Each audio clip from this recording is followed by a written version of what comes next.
Here we are, squat day. Very exciting. It's nice weather outside today too, so that should help. Some sort of jet or plane ripping by overhead. Close proximity, it appears. Gonna check the weight. Did have a good amount of pre-workout carbs, so we'll see. Hydration decent. Just did the coffee pre-workout. Nice. All right, so 3-ish pounds off. Zero it out again, double check. Cool. All right. Again, that's good. Don't want to be losing too much weight too quick. Workout plan, pretty basic. Squats, 385. We'll see what we can do. Hopefully more than 7, because we've got 7 last week. Front squat's going to drop it down, sadly, I know. But I'll be able to get a little more reps of the 295, so that should be better from a growth perspective. Same principle as drop from 405 to 385. And then we'll do calves. All right.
Squats felt solid. New territory. I've never done more than 7 with 385, so getting 8.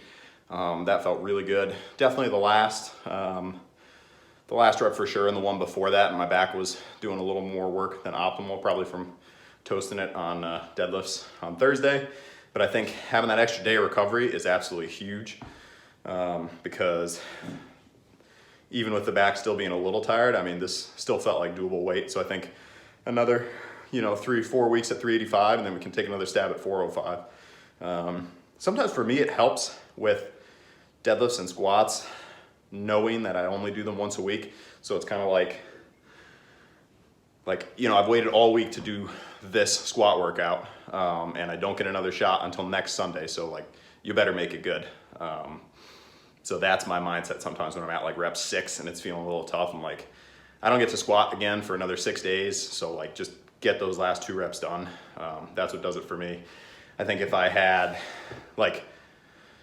if I was gonna squat again on Wednesday, maybe if things were feeling tight, I could probably talk myself out of it and say, just do 5 or 6 reps and save some energy. And I've done that sometimes, but lately I've been really trying to take that approach, hey, this is your shot for the week, make it good, get it done. So victory, very solid. I feel that 10 is near, and next week I'll probably hold steady 475 on deadlifts, try and get 10 again. So maybe my body will be a little more adapted to that, and the 385 will feel a little better. Either way, onto the front squats.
All right, so the rock, I feel like I probably carried it in the worst way possible, but whatever. I just wanted to move it.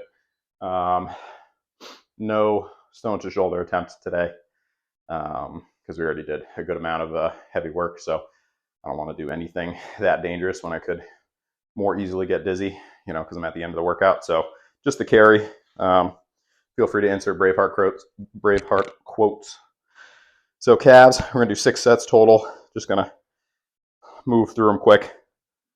Body weight first. Got like 15 to warm up. Saying hi to somebody.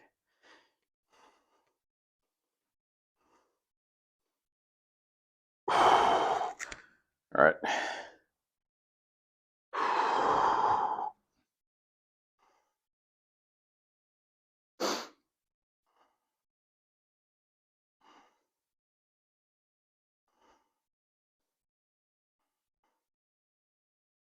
All right, decent warm up. Also, I measured the arms cold in the morning today. I know I did arms yesterday, so that might change the number slightly, but still right around 17 for both. So I'm super happy with that. They've never measured anywhere near close to that. I didn't check the measurements at all throughout the bulk. This is the first time. So I kind of just assumed that, you know, maybe they grew a little bit, but I was not thinking that much. So I guess there's a small argument for not having a dedicated arm day, I guess. I know I did the arm movements back to back yesterday, but the last 6 months I haven't had a dedicated arm day. I've just had biceps after back, triceps after chest, twice a week each. All right, can't rest too much longer. Let's go for 15 here. This is the 53-ish.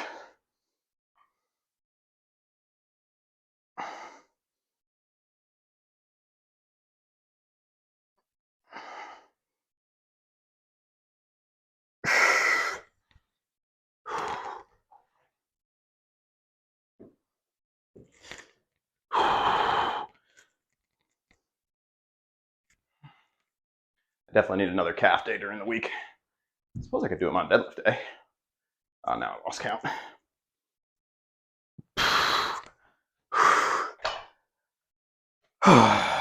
Give it like 10 seconds. That was a good squat day. Surprisingly, the 295 did not feel that much easier. I thought it was going to, but I did push the squats pretty good. So we'll stay at the 295 though. I think I can build on that more easily than 315. Same principle as the 385 on squats versus 405. 405 today, maybe I'm getting 4. Tough to go from 4 to 5. Doable, but tough.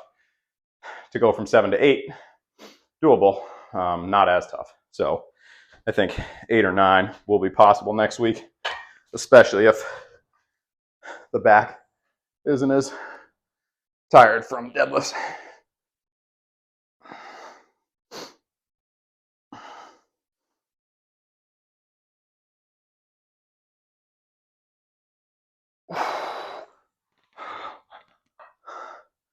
The mini me's waving.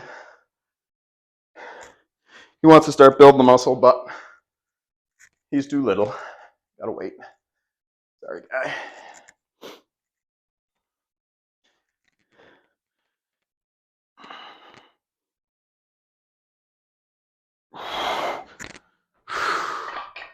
Little rest. Calves are still holding pretty steady. Probably just because I move around a good amount during the day. And as a kid growing up, was always outside walking. So the calves developed moderately well early on. So then it was a little easier to grow them later. As far as genetics go, though, I actually, YouTube community, you're awesome, because I haven't heard too much of the, you know, well, you just have good genetics. Other social media profiles, you know, and in person with people, sometimes I always kind of hear that, like, oh, you must have good genetics. I mean, when I was 14, same height, I was 130 pounds. So, I mean, is that like, I don't have bad genetics, but I wasn't like, you know, 160, 170 full of muscle. When I was a kid, I was definitely on the smaller side amongst the people that I grew up with. So I just stayed consistent with it. You know, if you can stay consistent at something and you've got time and you can build a good routine, there's not much that you can't do, or at least that's the approach I like to take. There's always going to be somebody that's bigger, stronger, naturally. You know, great for them. Hope that they develop their strength and get to their potential. But a lot of times, people that are bigger and stronger naturally, just because they don't feel as much of a need to build it up. Now, when they do, I mean, it's like game over. Thor Bjornsson, obviously, the prime example of that. You know, somebody that's 6'9", 6'10", who decides to really build some muscle and get serious, you know, becomes basically the strongest person that's ever been. Crazy. But a lot of times people that are naturally taller and bigger, like I said, they don't feel the need to build it up. So whatever your genetics are, you can't do anything about it. So just work as hard as you can, you know, crush it. Don't worry about how big other people are. Just stay on the course, stay focused, you know. It's good to get inspired by other people, but, you know, like I watched the Arnold Classic UK live stream, or actually it was a replay, I think, for the last event of the women and the men. And the woman who won the whole contest and won the deadlift contest, just absolutely crazy the weight that they're doing and the weight that they're moving. And for the men, same thing, just absolutely nuts. But that doesn't get me demotivated because I'm like, oh, I wish I was bigger, wish I was stronger. It's just like, wow, that's super cool. Like that person went all out and crushed it. Let me do the same in my workout, regardless of the weight difference. All right, give it a couple seconds. Last thing, we'll do a double set. Hopefully that makes sense. Sometimes I'm kind of just spewing words and it's not necessarily formed into a full thought yet. I think it came from the genetic thing, and I was just saying like YouTube's awesome because I haven't really heard too much about that. You know, YouTube's been awesome, but you know, it's just, I feel like it's a factor. It matters, but it doesn't matter because whatever it is fixed. So that's a factor in your growth and strength, but it's not one that you can change. So why worry about it at all? You know, just work hard, do your best. Crushed it.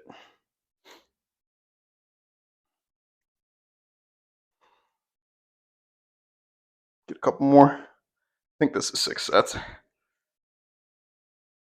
All right. That feels pretty good. Calves feel decently toasty. Nothing crazy. Should have measured the calves at the beginning. All right. That's it. Sorry for the random motivational talk in the middle. You just don't want to get demotivated because there's somebody like bigger and stronger than you. Like, you know, there's always going to be somebody that's bigger, always going to be somebody that's stronger. So, you know, whatever, just enjoy the process, crush it, you know, and work on adding a small step and progression each day. And in the end, you'll be, you know, making some really good progress. Like my goal today, I just wanted to add 1 rep. And if I can do that over the course of a year, at the end of that year, I'll have some solid gains, you know, to feel good about. So that's all I focus on. All right, well, that's it for today. Appreciate the support as always. Tomorrow we got chest and triceps, and yeah, probably it. Gonna go eat some food, and well, actually no, I'm gonna decompress first, then I'll go eat some food. And yeah, as always, like I said, really appreciate the support. And hopefully you're crushing a lift right now, or about to, or you already did. Either way, till tomorrow. Peace.